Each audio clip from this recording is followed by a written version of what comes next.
Good morning everyone and very happy new year. আমার পরিবারের সকল সদস্যবৃন্দদের জানাই নতুন বছরের অনেক অনেক শুভেচ্ছা, অভিনন্দন আর ভালোবাসা। আশা করি আগামী বছরটা আমাদের যেমন তেমন ভালো মন্দে কেটে গেছে ঠিকই, নতুন বছরের সবকটা দিনই যেন সবার মন মতনই কাটুক।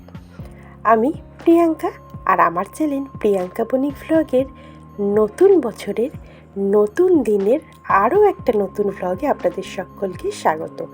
আশা করি আপনারা সকলেই ভালো আছেন এবং সুস্থ আছেন। আমরাও ভালো আছি।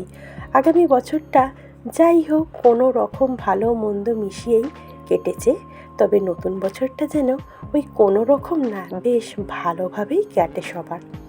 তো চলুন আজকে একটা নতুন বছরের নতুন একটা দিন, তার সঙ্গে আপনাদের সঙ্গে শুরু করি নতুন একটা ভ্লগ। তবে বছরের প্রথম দিনেই ঘুম থেকে উঠে দেখি জেঠিমা আসেননি কাজে। এক গামলা বাসন, কালকে রাতের যেহেতু বিরিয়ানি রান্না হয়েছিল, বাসন তো একটু পড়েই ছিল। অগত্যা কী করা যায়, আপনাদের দাদা ভাইয়ের আজকের 1 জানুয়ারি মানে মাসের 1 তারিখ, অফিসেও একটু তাড়াতাড়ি যেতে হবে, সব রিপোর্ট দিতে হবে বলছিল। তো সেই কারণে চটপট করে কাজে লেগে পড়লাম। ফটাফট বাসনগুলি মেজে নিয়ে রান্নাঘরটা মুছে বাসি জামা কাপড় ছেড়ে চা খেয়ে রান্না বসিয়ে দিলাম। তবে প্রথম ক্ষেপের রান্নাটা আপনাদের সঙ্গে শেয়ার হলো না, কারণ তখন প্রচণ্ড তাড়া ছিল। ক্যামেরার সামনে কাজ করাটা একটু টাফ হয়ে যাচ্ছিল, যার কারণে আমি আর ফোনটা অনই করিনি। ফোনটা চার্জে দিয়ে আমি রান্নাটা কমপ্লিট করে আপনাদের দাদাভাইকে ছেড়ে দিয়েছি। ও অফিস চলে গেছে। তারপরে আস্তে ধীরে বাকি ঘর দুয়ার ঝাড় দিয়ে সব ঘর পুছতে পারিনি। এতগুলি ঘর পোছা আমার পক্ষে সত্যি অসম্ভব। আমার নিচু হয়ে কাজ করতে বেশ ভালো রকমই অসুবিধা আছে, কেন আমার পেটে অনেকগুলি স্টিচ আছে, সেই কারণে আমি বেশি নিচু হয়ে কাজ করতে পারি না। হয় আমার দাঁড়িয়ে কোনো কাজ করা, বা নিচু হলে বলতে বসে বসেই কাজ করা, সেটা ঠিক আছে, কিন্তু এই ঘর ঝাড় দেওয়া, ঘর পোছায় আমার খুব অসুবিধা হয়ে যায়, আমার ভীষণ প্রবলেম হয়। সেই কারণে আমি এখন টোটালি অ্যাভয়েড করে চলি, কিন্তু মাঝে মধ্যে তো করতেই হয় জেঠিমা না আসলে। তবে আমি বাসনটা মাজি আর আপনাদের দাদাভাই রান্নাঘর খাবার ঘরগুলি পুছে দেয়।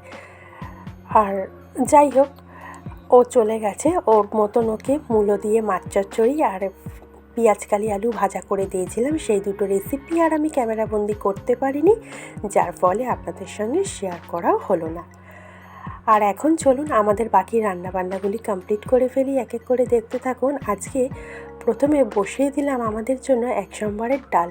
সেদিনের ডালটা বেশ সবাই ভালোই খেয়েছিল, এই নিয়ে আমি দ্বিতীয় দিন রান্না করলাম 1 সোমবারের ডাল, পেঁয়াজ টমেটো ধনেপাতা দিয়ে, যেরকম আগের দিন করেছিলাম সেরকমভাবেই। আর আপনারা তো দেখেই নিলেন ডালটা কিভাবে করলাম। ডালটা এখন হয়ে গেছে, আর এখন আমি ধনেপাতাটা দিয়ে ডালটাকে নামিয়ে রাখবো। তারপরে করে ফেলবো বাঁধাকপির তরকারি। তবে বাঁধাকপিটা আপনাদের দাদাভাই কেটে রেখে গেছিলো, আমি সেদ্ধও করে রেখেছিলাম, পরে আলুটা আমি কেটে। আর মশলা বলতে আজকের বাঁধাকপির তরকারিতে সেরকম কোনো মশলাই দিইনি, একদম নর্মাল সিম্পলভাবেই করেছি। আর কালকে আমি যে বলেছিলাম ফ্রোজেন মটরশুঁটির কথা, এই যে দেখতে পাচ্ছেন, এই হচ্ছে এরকম প্যাকেট করা থাকে। আর ওই যে মটরশুঁটিগুলি আমি বাটিতে ঢেলেছি বাঁধাকপির তরকারিতে দেবো দেখে। মটরশুঁটিগুলি একদমই ফ্রেশ আর একদমই সফট, কেননা যেহেতু সেদ্ধ করা থাকে। আর ডিপ ফ্রিজে রাখা হয় দেখে একদম একটার সাথে একটা বরফের সাথে আটকে থাকে গায়ের মধ্যে জমাট বেঁধে। তাই রান্না করার কিছুক্ষণ আগে বার করে জলে ভিজিয়ে নিয়ে বরফটাকে ছাড়িয়ে নিতে হয়। এবার আমি আলুটা ভাজা ভাজা করে নিলাম। বাঁধাকপির ভেবেছিলাম যে আলুটা তুলবো, তারপর ভাবলাম না, মশলাপাতি তো আজকে সেরকম কিছু দেবো না, নর্মালভাবেই করব, তাই আর আলুটা তুললাম না। তো ভেজে নিয়ে ওই ভাজা আলুটার মধ্যেই আমি মটরশুঁটি, টমেটো, লবণ, হলুদ আর 4টে কাঁচা লঙ্কা দিয়ে সামান্য একটু জল দিয়ে ঢাকনা চাপা দিয়ে দিয়েছিলাম, যাতে টমেটোটা একটু মেল্ট হয়ে যায় বা একটু সিদ্ধ হয়ে যায়। তো টমেটোটা একটু সিদ্ধ হয়ে যাওয়ার পরেই দেখলাম মশলা দিয়ে, সেরকম যেহেতু মশলা আমি দিইনি, মানে প্রত্যেকবার যেরকম আদা জিরে বাটা দিয়ে করি, তাই সেই অতটাও ওই জন্য সেরমভাবে কষাইনি, অল্প একটু কষিয়ে নিয়ে সেদ্ধ করা বাঁধাকপিটা অ্যাড করে দিয়েছিলাম। আর যেহেতু বাঁধাকপিটাও সেদ্ধ, আর এখন আমি আলুগুলিও তরকারিতে সেদ্ধ করেই দিচ্ছি, যার কারণে কপি রান্না করতে বেশিক্ষণ সময় লাগেনি, চটপট করেই হয়ে গেছে। দুটো জিনিসই সেদ্ধ ছিল, আলুটাও সেদ্ধ, কপিটাও সেদ্ধ। আর এদিকে মটরশুঁটিটাও তো সেদ্ধই করা থাকে, যার কারণে বাঁধাকপি রান্না করতে আজকের আমার বেশ ঝটপট বাঁধাকপি রান্না হয়ে গেছে। অতটাও সময় ধরে বাঁধাকপিটাকে রান্না করতে হয়নি। তো বাঁধাকপি কমপ্লিট করার পরে আমি করে নিয়েছিলাম আমাদের জন্য যে মাছটুকুনি ছিল সেই মাছটা। কেন আপনাদের দাদা ভাইয়ের আর বাবার মাছটা আমি সকালেই করে নিয়েছিলাম মূলো দিয়ে ঝাল, পরে আমাদের 3 জনের মাছ রান্না করেছি। আমাদের মাছটাও ওই পেঁয়াজ টমেটো দিয়ে ঝাল করেছিলাম। আর সবশেষে করেছিলাম একটু টমেটো আর আমসত্ত্বর চাটনি। তবে চাটনিটা আপনাদের সঙ্গে শেয়ার হয়নি, একটাই কারণ, ফোনটা একদমই চার্জ আউট হয়ে গিয়ে সুইচ অফ হয়ে গেছিলো, যার কারণে আমি চাটনির রেসিপিটা আর শেয়ার করতে পারলাম না। তবে অন্য কোনো দিন করে দেবো। আর আমার অলরেডি আমি যেভাবে চাটনি করি সেটা আপনারা জানেন, একই প্রসেসে করেছি, খালি একটু নামানোর সময় আমসত্ত্ব টুকরো করে কেটে দিয়েছিলাম, এই যা। তো দেখুন বাঁধাকপিটা হয়ে গেছে, এখন আমি গরম মশলা আর ঘিটা অ্যাড করে নামিয়ে নেবো। তবে আমাদের এখানে আজকের জানেন বিশাল হাওয়া ছাড়ছিল। আর যেহেতু বছরের প্রথম দিন 1 জানুয়ারি বলে কথা, অনেক অফিস ছুটি থাকে, সবাই মানে বাড়ির লোকেরা মিলে বেড়াতে যায়, বেশ দেখতে ভালো লাগে। তবে আপনাদের দাদাভাইয়ের তো আর ছুটি থাকে না, তাই আমাদের পার্টিকুলার হিসেবে 1 জানুয়ারি বা 25শে ডিসেম্বর যে দুটো তারিখে মানে বলতে গেলে প্রায় বেশিরভাগ লোকই এই দুটো ডেটেই ঘুরতে বেরোয়। আমাদের কলকাতায় ঘুরতে আসার অনেক দূর দূরান্ত গ্রাম থেকেও আসে 25শে ডিসেম্বর, 1 জানুয়ারি। চিড়িয়াখানায় তো মারাত্মক রকমের ভিড় হয়, মানে পশু পাখি কী দেখবে, মানুষ মানুষকেই দেখছে এরকম। তবে আজকের আমাদের বাড়ির পাশ দিয়েও বেশ সুন্দরভাবে সাজুগুজু করে সকলে ঘুরতে যাচ্ছিলো, দেখছিলাম, বেশ ভালো লাগছিলো। কিন্তু আমাদের আর 25শে ডিসেম্বর বা 1 জানুয়ারি বলে কিছুই হয় না। আমাদের ওই ঘরে সাদামাটা জীবনই কাটাতে হয়, প্রতিদিনকার কাজের মতন। আজকে যেমন আমার বাসন মাজা থেকে শুরু হলো, আবার বাসন মাজা দিয়েই শেষ হলো, সেরকমই। তো চলুন, মাছগুলি তো ভেজে ফেললাম, এক এক করে কাজবাজ কমপ্লিট করছি। আজকের কাচাকুচিও করেছি এক গাদা, কেন কালকে কাচাকুচি কিছু করতে পারিনি, বাড়িতে মিস্ত্রি দাদা কাজ করছিল দেখে, সেই কারণে আজকের সকালের রান্নাটা শেষ করে কাচাকুচি কমপ্লিট করে নিয়ে তারপরে আমি আমাদের রান্নাটা বসিয়েছিলাম।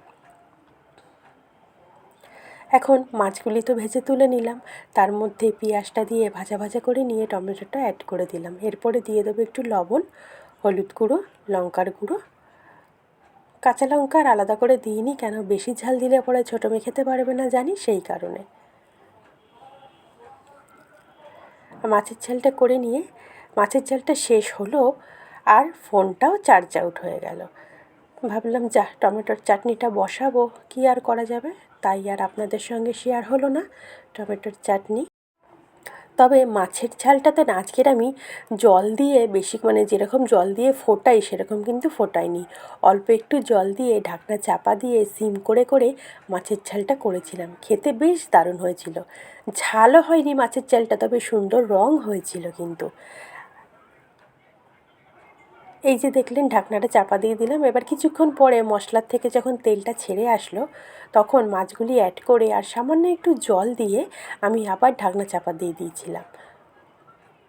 এই যে সামান্য একটু জল দিলাম, আবার ঢাকনাটা চাপা দিয়েছিলাম। আর সুরমাই মাছ কিন্তু বেশ নরম মাছ, আর সেই মাছটা ফোটাতেও বেশিক্ষণ লাগে না। মিনিট 2-3 পর দেখলাম ঢাকনা খুলে মশলাটা সুন্দর সেদ্ধ হয়ে গেছে, আর এদিকে মাছগুলিও সুন্দর গামাখা হয়ে গেছে। তাই আর বেশি দেরি না করে মাছের ঝালটা নামিয়ে ফেললাম। দেখুন মাছের ঝালটা কিন্তু বেশ সুন্দর রং হয়েছিল টমেটোটার জন্য। টমেটোটা এত সুন্দর লাল রঙের হয়েছিল। আর তারপরে ফোনটা একটু চার্জ দিয়ে আপনাদের সঙ্গে চাটনিটা যেটুকুনি পারলাম শেয়ার করলাম।